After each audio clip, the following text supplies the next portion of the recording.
നിങ്ങൾ ആലോചിച്ചോക്ക്. യോസേപ്പ് പിതാവിന് പരാതിയില്ല, പരിശുദ്ധ അമ്മയ്ക്ക് പരാതിയില്ല, ഈശോയ്ക്ക് ഒട്ടും പരാതിയില്ല. ഉള്ള അവൈലബിൾ സ്പേസിൽ അവർ അഡ്ജസ്റ്റ് ചെയ്തു. ഇതാണ് ക്രിസ്മസ്, ഇതാണ് ക്രിസ്ത്യാനിറ്റി, ഇതാണ് അഭിഷേകം, ഇതാണ് ആത്മീയ വളർച്ച. See, you are comfortable in the available given space.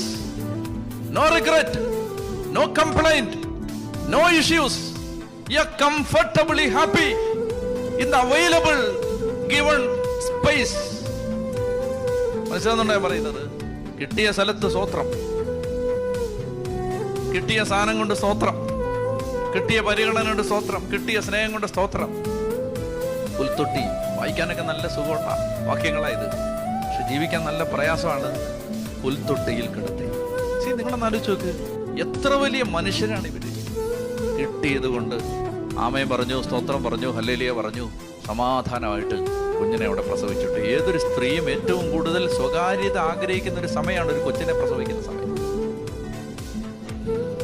സ്വന്തം ഭാര്യയ്ക്ക് അങ്ങനെ ഒരു സൗകര്യം ഒരുക്കി കൊടുക്കാൻ പറ്റാതെ കണ്ണു നിറഞ്ഞും തലകുനിച്ചും നിന്ന ഒരപ്പനെ, യോസേപ്പ് പിതാവിനെ ഈ വർഷം യോസേപ്പ് പിതാവിന്റെ വർഷമായിട്ട് മാർപ്പാപ്പ പ്രഖ്യാപിച്ചിരിക്കുകയാണ്.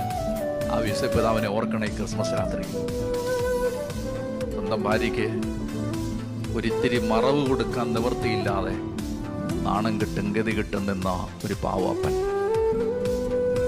മക്കളെ വളർത്താൻ പാടുപെടുന്ന, മക്കൾക്ക് വേണ്ടത് കൊടുക്കാൻ നിവൃത്തിയില്ലാത്ത, മക്കൾ ആഗ്രഹിക്കുന്നു എന്ന് ചെയ്തു കൊടുക്കാൻ പറ്റാത്ത, ഹൃദയം തകർന്നു നിൽക്കുന്ന ഒരുപാട് അപ്പന്മാരുടെ പ്രതീകമാണ് ഈ അപ്പൻ.